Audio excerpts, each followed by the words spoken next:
ये प्लेट है, ये सोलर स्कॉलर की, इसकी 12 साल की गारंटी है। ये सोलर स्कॉलर की ए ग्रेड है, CE की अप्रूवल है, SGS की अप्रूवल है, TU की अप्रूवल। ये अप्रूवल होनी बड़ी ज़रूरी है ताकि इसकी सर्टिफिकेशन हो कि ये जो कंपनी है वो देती है। तो ये प्लेटें जो हैं वो ये TR1 में आती हैं। उसके बाद ये हमारे पास प्लेट है इसी सोलर स्कॉलर की 540 वॉट में। फिर इसी में है हमारे पास 545 वाट में जिंको में। फिर इसी में हमारे पास जो प्लेट है वो है 555 वाट की लॉन्जी में।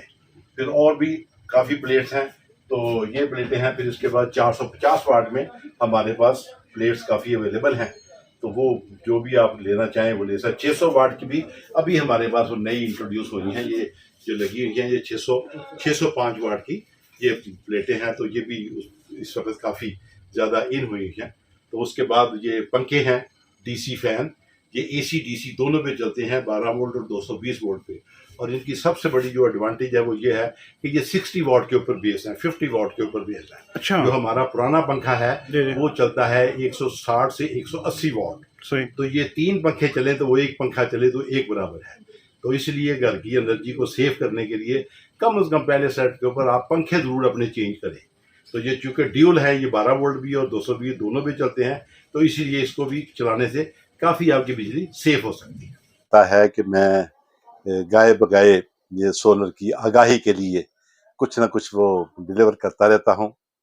तो इसकी बेसिक वजह ये है कि हमारा मुल्क चूँकि बिजली के एक बहरान से गुजर रहा है, और वो बेसिकली देखा जाए तो हमारा अपना ही क्रिएट किया हुआ है। हमने IPP के वो बिजली के जो यूनिट लगाए हैं वो हमने पेट्रोल और डीजल के ऊपर लगाए हैं, जो कि डॉलरों से आते हैं, और डॉलर हम जला के बिजली पैदा करते हैं। तो चूंकि डॉलर हमारे पास नापैद हो गए हैं, हम बैंकरप्सी के बिल्कुल नज़दीक चले गए, तो इसलिए डॉलर जो है ना वो नापैद होने की वजह से हुकूमत को बिजली के नर्ख बढ़ाना पड़े, इसके अलावा और कोई चारा नहीं। तो इस क्राइसिस से हम चूंकि गुजर रहे हैं। अमीर आदमी तो चलो कैसे जैसे करके कुछ गुजारा कर लेता है, मगर गरीब आदमी जो है ना वो इसमें बिल्कुल उसकी सकत खत्म हो गई है कि वो बिजली का बिल दे ही नहीं सकता। यहाँ तक कि जो 300 यूनिट वाले हैं, जो 200 यूनिट वाले हैं, वो भी अब जो है ना वो 5-6 हज़ार रुपया देते हुए वो बहुत तकलीफ से गुजरते हैं।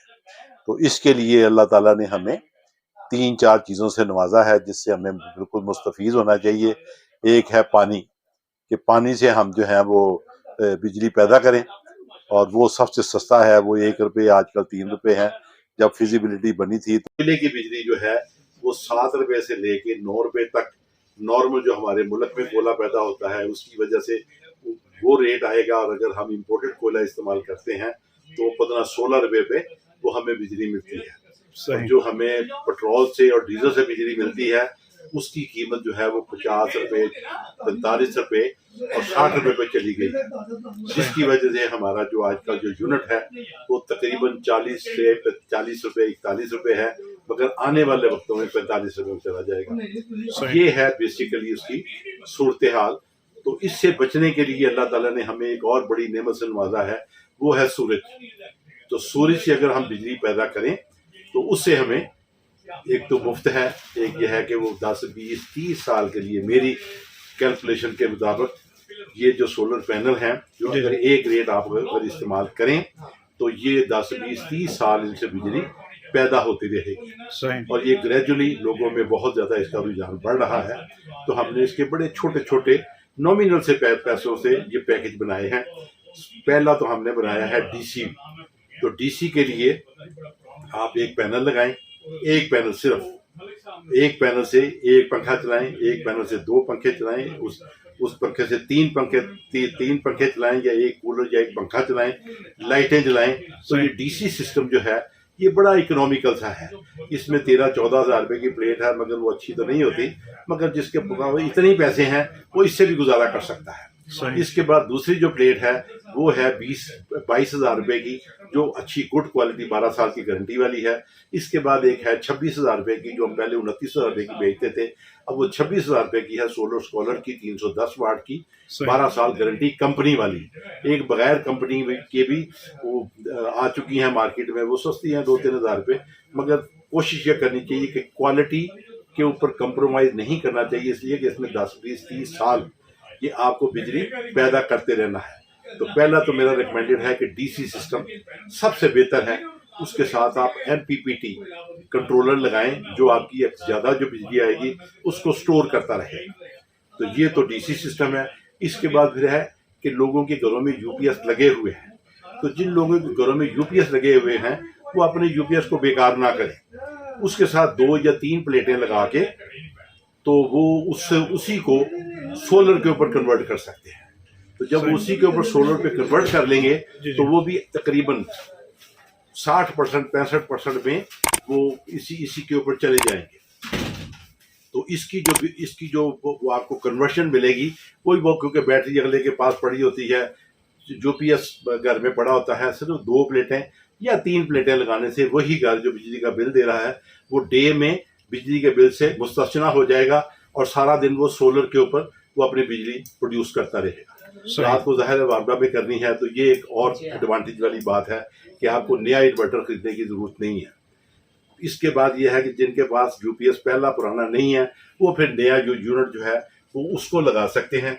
तो उसमें ये है कि वो जो लगा सकते हैं उसमें यह है कि 1 किलोवाट 1.4 का सिस्टम जो है वो तकरीबन जो है ना वो 1.5 लाख रुपए में 1.25 लाख रुपए में बगैर बैटरी के ये लगता है, जिसमें आप एक फ्रिज छोटी दरमियाने दर्जे की चला सकते हैं और उसके बाद पंखे जो है ना और पंखे और टीवी वगैरह ये आप चला सकते हैं। इसके बाद फिर इसी तरह बढ़ता है तो फिर 2.2 का एक सिस्टम आता है जो आपके तकरीबन आपका मुकम्मल घर वो जो चला देगा वो 3-3.5 लाख रुपए में वो चलता है। फिर उसके बाद 1.5 टन का एसी उसको चलाने के लिए फिर 5,40,000 रुपये से 5 लाख रुपए तक वो सिस्टम। तो इसी तरह फिर जैसे जैसे हैं वो बतदरीज बढ़ते जाते हैं। तो ये है कि हमारे पास जो प्लेट्स हैं वो इस वक्त बड़ी इकोनॉमिकल और बड़ी बेहतरीन किस्म की हाई एंड TR1 की प्लेटें वो आई हुई हैं, जिसमें सोलर स्कॉलर जो है ये 310 वाट में है, सोलर स्कॉलर जो है वो 540 वाट में है, फिर वो जिनको जो है वो 545 वाट में है, फिर जो लॉन्जी है जो इस वक्त सबसे ज़्यादा पॉपुलर प्लेट है वो भी हमारे पास अवेलेबल है 555 वाट में। ये ज़्यादातर एग्रीकल्चर में ज़िम्मेदारों के वो पंप चंप चलाने के लिए इस्तेमाल होती है। तो फिर इसमें बड़े सिस्टम जो हैं वो 3 किलोवाट 5 किलोवाट फिर 6 किलोवाट फिर 10 किलोवाट। फिर वो आप सबसे बड़ी एडवांटेज ये है कि जो ज़्यादा पैसे वाले लोग हैं वो फिर ऑन ग्रिड सिस्टम लगाएं। ऑन ग्रिड सिस्टम से ये होगा कि जो आपकी बिजली एक्सेस पैदा होगी वो आप वाडा को बेचते रहें सारा साल, और ख़ास तौर के ऊपर गर्मियों के 5 महीने में मिलते हैं, सर्दियों के 5 महीने मिलते हैं। इस सर्दियों में हमारे पास कोई उसका इस्तेमाल एसी का इस्तेमाल खत्म हो जाता है, पंखे का इस्तेमाल खत्म हो जाता है, सिर्फ फ्रिजें रह जाती हैं। फिर या आप समझेंगे 70% जो है ना वो एनर्जी हम वेस्ट करते हैं। तो ये है कि 10 किलोवाट से ऊपर के जो सिस्टम है वो ऑन ग्रिड लगाए जाएं ताकि ये बिजली वापडा को सेल होती रहे और जब हमें इसकी ज़रूरत पड़े वो हमें वापस मिले और इसमें हमारा बिल प्लस माइनस होके। तो ये भी एक बहुत बड़ा एडवांटेज है और लोग जोग इस सिस्टमों में जा रहे हैं। फिर उसके बाद एग्रीकल्चर का है कि पंपों में आप उसमें चल सकते हैं कि वो 3x3 का पंप चला सकते हैं, 4x4 का चला सकते हैं, 5x5 का। तो ये आज तक की सूरत हाल है। तो अगर हो सके तो आप अपने आप को अपने घर को छोटे सिस्टम से इंक्रीज करते हुए बड़े से बड़े सिस्टम में चले जाएं। तो आपके इनके बुलाने का बहुत बहुत शुक्रिया। अल्लाह ताला हमें जज़ाए खैर दे। और मेरा एक जो स्पेशल पैगाम है जो सारी कौम के लिए सारी दुनिया के लिए है वो ये है कि हम अज़ाब इलाही पे हमने अपने गुनाहों की हमें सज़ा मिल रही है।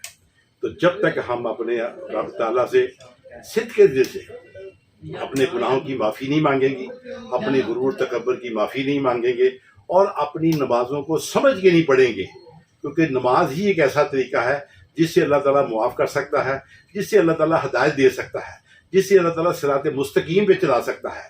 तो वो वाहिद जो नमाज है वो हमने रटे वाली बनाई हुई है, उसको हम अगर समझ के पढ़ेंगे हम अल्लाह ताला के हजूर क्या पेश कर रहे हैं, तो शायद हमारी तकलीफ़ात और जो मुसीबतें हैं उसमें कमी वाक़या हो। बहरहाल मुझे बड़ी उम्मीद है कि अल्लाह ताला आने वाले वक्तों में पाकिस्तान के लिए खुशहाली और तरक्की की मंजिल पर हमें कामयाब करे। आमीन सुमा आमीन।